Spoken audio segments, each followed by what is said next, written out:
സൈനും ആണെങ്കിൽ ഈ രണ്ട് നമ്പറും മൈനസ് ആയിരിക്കും. അപ്പോൾ -2 ആണ് അവിടെ നമുക്ക് കിട്ടേണ്ടത്. അപ്പൊ നമ്മൾ സ്പ്ലിറ്റ് ചെയ്ത് നമുക്ക് എഴുതാം. സ്പ്ലിറ്റ് ചെയ്യുമ്പോൾ -4s² -2s പ്ലസ് 1 എന്നാക്കി. ഈ 4s² -2s-നകത്ത് നിന്നും 2s നമുക്ക് പുറത്തേക്ക് എടുക്കാം. √15 × √15 -15 എന്ന് കിട്ടി. അതാണ് ഇവിടെ പ്രൊഡക്റ്റ്. ഇനി ആൽഫ ബീറ്റ എന്ന് എഴുതി നമുക്ക് നോക്കാം. Alpha beta is equal to the constant time divided by coefficient of t² equal to -50. Hi, ഇന്നത്തെ വീഡിയോ CBSE 10ാം ക്ലാസ്സിലെ മാത്സിന്റെ സെക്കൻഡ് ചാപ്റ്റർ പോളിനോമിയൽസ്. ഈ ചാപ്റ്ററിലെ ഇമ്പോർട്ടന്റ് പോയിന്റ്സും ചാപ്റ്ററിലെ പ്രധാനപ്പെട്ട കുറച്ച് ക്വസ്റ്റ്യൻസും പുതിയ സിലബസിലെ കുറച്ച് ക്വസ്റ്റ്യൻസും ഒക്കെയാണ് ഇന്ന് നമ്മൾ ചെയ്യുന്നത്. ക്ലാസ്സിലേക്ക് പോവാം. Chapter 2 polynomials. അടുത്ത question 4s² -4s + 1. 4s² -4s + 1. ഇവിടെ 1 × 4 നമ്മൾ ചെയ്യണം. 1 × 4 അതായിരിക്കും ഇവിടുത്തെ പ്രൊഡക്റ്റ്. 1 × 4 = 4. അതായത് പ്രൊഡക്റ്റിന്റെ സൈൻ പ്ലസ്. പ്രൊഡക്റ്റിന്റെ സൈൻ പ്ലസ് ആണെങ്കിൽ അതിൽ നിന്ന് മനസ്സിലാക്കാൻ പറ്റുന്നത് ഈ രണ്ട് നമ്പറും ഒരേ സൈനാണ്. ഇനി നമ്മൾ 4 നോക്കുക. 4ന്റെ ഫാക്ടേഴ്സ് നോക്കുക. 2 × 2 2 = 4 ആണ്. നമുക്കൊരു സമ്മ് കിട്ടിയിരിക്കുന്നു 4 ആണ്. അപ്പൊ നമ്മൾ നമ്പർ പെട്ടെന്ന് കണ്ടുപിടിച്ചു. ഇനി ശ്രദ്ധിക്കേണ്ട കാര്യം, അവിടെ സമ്മിന്റെ സൈൻ മൈനസ് ആണ്. 2 2 ആണ് നമ്മൾ കണ്ടുപിടിച്ചു. അപ്പൊ സമ്മിന്റെ സൈൻ മൈനസ് ആണെങ്കിൽ ഇത് രണ്ടും ഒരേ സൈനും ആണെങ്കിൽ ഈ രണ്ട് നമ്പറും മൈനസ് ആയിരിക്കും. അപ്പോൾ -2 ആണ് അവിടെ നമുക്ക് കിട്ടേണ്ടത്. അപ്പൊ നമ്മൾ സ്പ്ലിറ്റ് ചെയ്ത് നമുക്ക് എഴുതാം.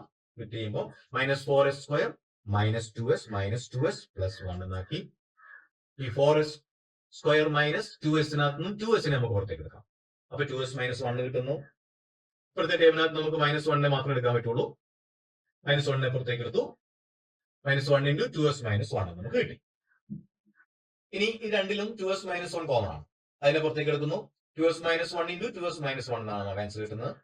അപ്പോ 2s - 1 and 2s - 1 are the factors of 4s² -4s + 1. So the value of 4s² -4s + 1 is 0 when 2s - 1 = 0.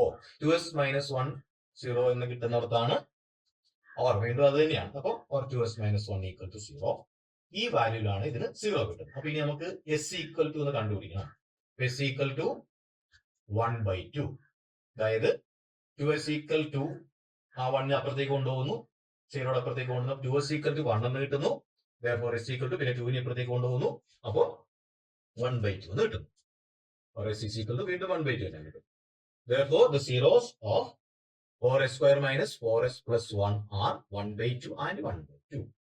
ഇതിന്റെ സീറോസ് നമ്മൾ കണ്ടുപിടിച്ചു. ഇനി നമുക്ക് ഇത് വെരിഫൈ ചെയ്യാം. Now sum of zeros = 1/2 + 1/2 = 1. ഇനി ആൽഫ + ബീറ്റ = നമുക്ക് -b/a ആണ്. = എന്ത് കിട്ടും? അവിടെ -4 ഡിവൈഡഡ് ബൈ 4 = +4/4 = 1 എന്ന് നമുക്ക് കിട്ടും. ഇനി ആൽഫ ബീറ്റ നോക്കാം. അപ്പൊ ഇത് വെരിഫൈ ചെയ്ത് കഴിഞ്ഞു. ഇനി ആൽഫ ബീറ്റ പ്രൊഡക്റ്റ് നമുക്ക് ഇവിടെ കിട്ടുന്നത് 1/2 × 1/2 അത് 1/4 ആണ്. = 1/4 എന്ന് കിട്ടുന്നു. ഇനി നമ്മൾ ആൽഫ ബീറ്റ നോക്കുന്നു. ആൽഫ ബീറ്റ കോൺസ്റ്റന്റ് c/a = നമുക്ക് എന്ത് കിട്ടും? കോൺസ്റ്റന്റ് ടൈം ഇവിടെ 1 ആണ്. 1 ഡിവൈഡ് ബൈ a ഇവിടെ 4 ആണ്. 1/4 കിട്ടുന്നു. ക്വസ്റ്റ്യൻ നമ്പർ 4 എന്ന് കൊടുത്തു. അപ്പൊ 3 ൽ നിന്നും 4 ൽ നിന്നും നമ്മൾ വെരിഫൈ ചെയ്ത് കഴിഞ്ഞു. അടുത്ത question, find the zeros of the following quadratic polynomials and verify the relationship between the zeros and the coefficients. 4u² + 8u. ഇവിടെ 4u² + 8u ഇവിടെ കോൺസ്റ്റന്റ് ടൈം ഇല്ല. അപ്പൊ ഇവിടെ നമ്മൾ ഫാക്ടറൈസ് ചെയ്യാൻ വേണ്ടിയിട്ട് സ്പ്ലിറ്റിംഗ് ദ മിഡിൽ ടൈം ഉപയോഗിക്കേണ്ട കാര്യമില്ല. നമ്മളിവിടെ ആ 4uവിനെ ഇതിൽ 4u² 8uവിലും കോമൺ ആയിട്ടുള്ള 4uവിനെ പുറത്തേക്ക് എടുത്തു. അപ്പോൾ 4u and u + 2 അതാണ് ഇവിടുത്തെ ഇതിന്റെ ഫാക്ടേഴ്സ്.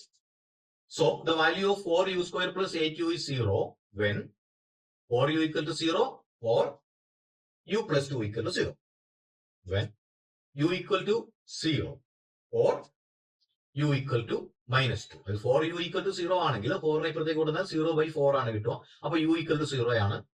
അതുപോലെ u + 2 = 0 ആണെങ്കിൽ ആ +2നെ റൈറ്റ് സൈഡിലേക്ക് മാറ്റുമ്പോൾ -2 ആയി. 0 - 2. അപ്പൊ u = -2. Therefore the zeros of 4u² + 8u are 0 and -2. 0 plus -2 എന്ന് കിട്ടുന്നു. അതുപോലെ ഇനി അത് നമ്മൾ വെരിഫൈ ചെയ്യുന്നു. ആൽഫ പ്ലസ് ബീറ്റ അത് നമുക്ക് -2 ആണ് കിട്ടിയത്. അത് മൈനസ് ബി ബൈ എ ആണ്. Coefficient of u divide by coefficient of u square equal to minus of b ആണ്. അപ്പൊ ബി ഇവിടെ 8 ആണ്. അപ്പൊ -8 divide by coefficient of u square 4 ആണ്. -8 ഡിവൈഡ് ബൈ 4 ഈക്വൽ ടു -2 കിട്ടി. ഇക്വേഷൻ നമ്പർ 2 എന്ന് എഴുതി അത് നമ്മൾ വെരിഫൈ ചെയ്തു. ഇനി പ്രൊഡക്റ്റ് ഓഫ് സീറോസ് 0 ഇൻറ്റു -2 ആണ്. അത് 0 ആയിരിക്കും. ഇനി alpha beta constant term divided by coefficient of u square. ഇവിടെ കോൺസ്റ്റന്റ് ടൈം അവിടെ എഴുതിയിട്ടില്ല. അപ്പൊ കോൺസ്റ്റന്റ് ടൈം അവിടെ 0 ആണ്. അപ്പൊ നമുക്ക് 0 ബൈ നമ്മൾ വെരിഫൈ ചെയ്ത് കഴിഞ്ഞു. Find the zeros of the following quadratic polynomials and verify the relationship between the zeros and the coefficients. T square minus 15. ഇവിടെ നമുക്ക് t square minus 15 ആണ്. സെക്കൻഡ് ടൈം ഇവിടെ ഇല്ല. അപ്പൊ t square minus 15 നമുക്കിത് ചെയ്യാൻ എളുപ്പത്തിന് വേണ്ടിയിട്ട് ഈ 15 നമ്മൾ √15 സ്ക്വയർ എന്ന് എടുക്കുന്നു. എങ്കിൽ നമുക്ക് ഇക്വേഷന്റെ ഫോമിലേക്ക് കൊണ്ടുവരാം. A square minus b square എന്നുള്ള ഫോമിലേക്ക് കൊണ്ടുവരാൻ വേണ്ടി നമ്മൾ ആ T square minus 15 T square minus √15 square നടക്കും. ഇപ്പൊ നമുക്കൊരു ഐഡന്റിറ്റി രൂപത്തിലായി. അതായത് A square minus b square എന്നുള്ള ഫോമിലായി. അതായത് A plus b into a minus B എന്ന ഫോമിൽ നമുക്ക് കിട്ടും. ആ ടി സ്ക്വയറിനെ എ സ്ക്വയർ എന്നും √15 സ്ക്വയറിനെ ബി സ്ക്വയർ എന്നും എടുത്താൽ a square minus b square equal to a plus b into a minus b എന്നുള്ള ഐഡന്റിറ്റിയുടെ ഫോമിലേക്ക് മാറ്റി നമ്മൾ ചെയ്യും.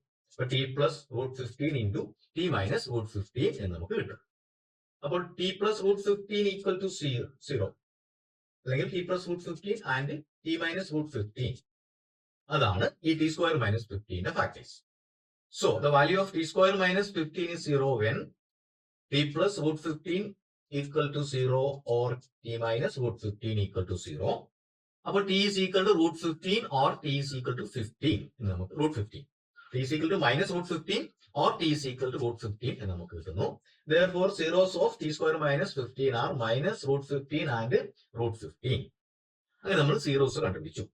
ഇനി നമുക്ക് വെരിഫൈ ചെയ്യണം. Now sum of zeros equal to minus √15 plus √15 equal to അത് 0 ആയിരിക്കും. ഇനി alpha plus beta minus b by a. അപ്പൊ ഇവിടെ നമുക്ക് ബി എന്നുള്ള ടൈം അതിനകത്തില്ല, 0 ആണ്. അപ്പൊ എന്ത് ചെയ്യാം? മൈനസ് ഓഫ് 0 എന്ന് എഴുതുന്നു. 0 ഡിവൈഡഡ് ബൈ 1 ടി സ്ക്വയറിന്റെ കോയിഫിഷ്യന്റ് 1 ഈക്വൽ ടു നമുക്ക് 0 എന്ന് കിട്ടി. ഇക്വേഷൻ നമ്പർ 2 എന്ന് എഴുതി അതിനെ വെരിഫൈ ചെയ്യും. ഇനി ആൽഫ ബീറ്റ നോക്കണം. Product of zeros equal to minus √15 into √15 equal to minus 15 എന്ന് കിട്ടി. അതാണ് ഇവിടെ പ്രൊഡക്റ്റ്. ഇനി ആൽഫ ബീറ്റ എന്ന് എഴുതി നമുക്ക് നോക്കാം. Alpha beta is equal to the constant time divide by coefficient of t square equal to minus 15 divided by 1 equal to minus 15 എന്ന് തന്നെ കിട്ടി. ഇക്വേഷൻ നമ്പർ 4 എന്ന് എഴുതി. അപ്പോൾ ഫ്രം 3 and 4 നമ്മൾ വെരിഫൈ ചെയ്ത് കഴിഞ്ഞു.